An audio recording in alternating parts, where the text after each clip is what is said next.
उमेश पाल हत्याकांड का आरोपी असद और गुलाम के एनकाउंटर के ठीक 2 दिन बाद माफिया डॉन अतीक अहमद और उसके भाई अशरफ की भी हत्या कर दी गई। दोनों को उस वक्त गोली मारी गई जब उन्हें मेडिकल चेकअप के लिए अस्पताल ले जाया जा रहा था। प्रयागराज में मेडिकल कॉलेज के पास हमलावरों ने अतीक और अशरफ को गोलियों से भून दिया। बताया जा रहा है कि इस दौरान हमलावरों ने जय श्री राम के नारे भी लगाए थे। अतीक और अशरफ की हत्या करने वाले 3 हमलावरों को पुलिस ने गिरफ्तार कर लिया। ऐसे में हम आपको अतीक अहमद की वो क्राइम कुंडली बता रहे हैं जिसने उसे उत्तर प्रदेश जैसे बड़े राज्य का माफिया डॉन बना दिया था।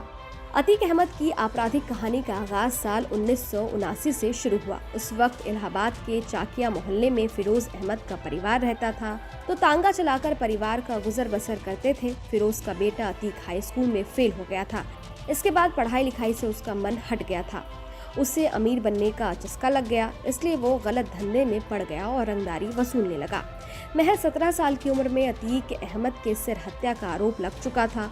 उस समय पुराने शहर में चांद बाबा का दौर था। पुलिस और नेता दोनों चांद बाबा के खौफ को खत्म करना चाहते थे, लिहाजा अतीक अहमद को पुलिस और नेताओं का साथ मिला। लेकिन आगे चलकर अतीक अहमद चांद बाबा से ज्यादा खतरनाक साबित हुआ। इसके बाद अतीक अहमद का नाम जून 1995 में लखनऊ गेस्ट हाउस कांड में भी सामने आया। वो इस कांड के मुख्य आरोपी में से एक था जिन्होंने मायावती पर हमला किया था। मायावती ने गेस्ट हाउस कांड के कई आरोपियों को माफ कर दिया था, लेकिन अतीक अहमद को नहीं बख्शा।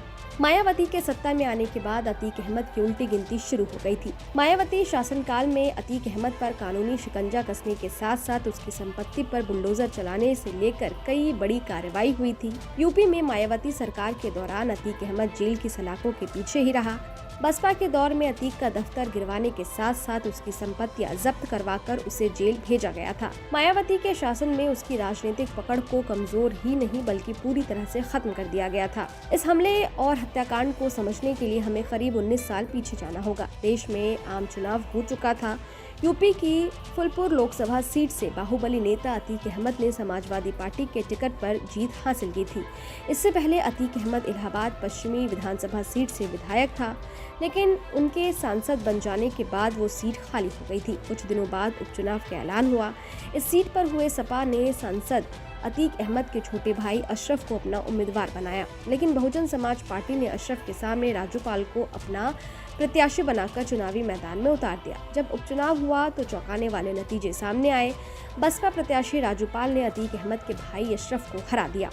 उपचुनाव में अशरफ की हार से अतीक अहमद के खेमे में खलबली थी, लेकिन धीरे धीरे मामला शांत हो चुका था। मगर राजूपाल की जीत की खुशी ज्यादा दिन कायम नहीं रह सकी। पहली बार विधायक बने राजूपाल की कुछ महीने बाद ही 25 जनवरी 2005 को दिन दहाड़े गोली मारकर हत्या कर दी गई। इस हत्याकांड में देवी पाल और संदीप यादव नाम के 2 लोगों की भी मौत हुई थी, जबकि 2 अन्य लोग गंभीर रूप से घायल हो गए थे। इस सनसनीखेज हत्याकांड ने यूपी की सियासत में भूचाल ला दिया था। इस सनसनीखेज हत्याकांड में सीधे तौर पर तत्कालीन सांसद अतीक अहमद और उनके भाई अशरफ का नाम सामने आया था। राजूपाल की पत्नी पूजा पाल ने एफआईआर दर्ज कराई थी। दिन दहाड़े विधायक राजूपाल की हत्या से पूरा इलाका सन्न था। बसपा ने सपा सांसद अतीक अहमद के खिलाफ धावा बोल रखा था। उसी दौरान दिवंगत विधायक राजूपाल की पत्नी पूजा पाल ने थाना धूमनगंज में हत्या का मामला दर्ज कराया। उस रिपोर्ट में सांसद अतीक अहमद, उसके भाई अशरफ, खालिद अजीम को नामजद किया गया था। मामला दर्ज हो जाने के बाद पुलिस ने मामले की छानबीन शुरू कर दी थी। इस हाई प्रोफाइल मर्डर केस में उमेश पाल एक अहम चश्मदीद गवाह थे। जब केस की छानबीन आगे बढ़ी तो उमेश पाल को धमकियां मिलने लगी थी। उसने अपनी जान को खतरा बताते हुए पुलिस और कोर्ट से सुरक्षा की गुहार लगाई थी। इसके बाद कोर्ट के आदेश पर उमेश पाल को यूपी पुलिस की तरफ से सुरक्षा के लिए 2 गनर दिए गए थे। विधायक राजूपाल हत्याकांड की जांच पड़ताल और छानबीन में जुटे पुलिस ने रात दिन एक कर दिया था। पुलिस ने इस हत्याकांड की विवेचना करने के बाद तत्कालीन सपा सांसद अतीक अहमद और उसके भाई समेत 11 लोगों के खिलाफ चार्जशीट दाखिल की थी। सीबीसीआईडी की जांच से भी राजूपाल का परिवार नाखुश था। निराश होकर उन्होंने सुप्रीम कोर्ट का दरवाजा खटखटाया।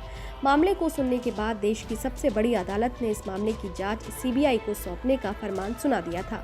सुप्रीम कोर्ट के आदेश पर सीबीआई ने राजूपाल हत्याकांड में नए सिरे से मामला दर्ज किया और छानबीन शुरू कर दी।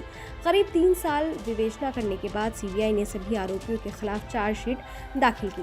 दिवंगत विधायक राजूपाल हत्याकांड की सुनवाई करते हुए सीबीआई कोर्ट के स्पेशल जज कविता मिश्रा ने 6 आरोपियों के खिलाफ आरोप तय किए। इस हत्याकांड में पूर्व सांसद अतीक अहमद के भाई पूर्व विधायक अशरफ सहित अन्य लोग शामिल थे। सभी आरोपियों के खिलाफ हत्या की साजिश और हत्या के प्रयास में आरोप तय किए गए थे। हालांकि कोर्ट के सामने आरोपियों ने आरोपों से इनकार करते हुए ट्रायल की मांग की थी।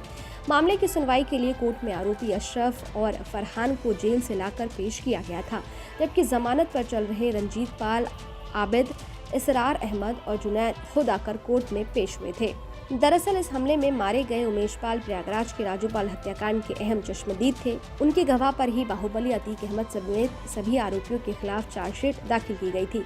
उमेश पाल को पहले भी धमकियां मिली थी। यही वजह है कि उसे यूपी पुलिस ने कोर्ट के आदेश पर 2 सुरक्षाकर्मी यानी गनर उपलब्ध कराए थे। 24 फरवरी को प्रयागराज के धूमनगंज इलाके में उमेश पाल पर पूरी तैयारी के साथ जानलेवा हमला किया गया और उसकी हत्या कर दी गई।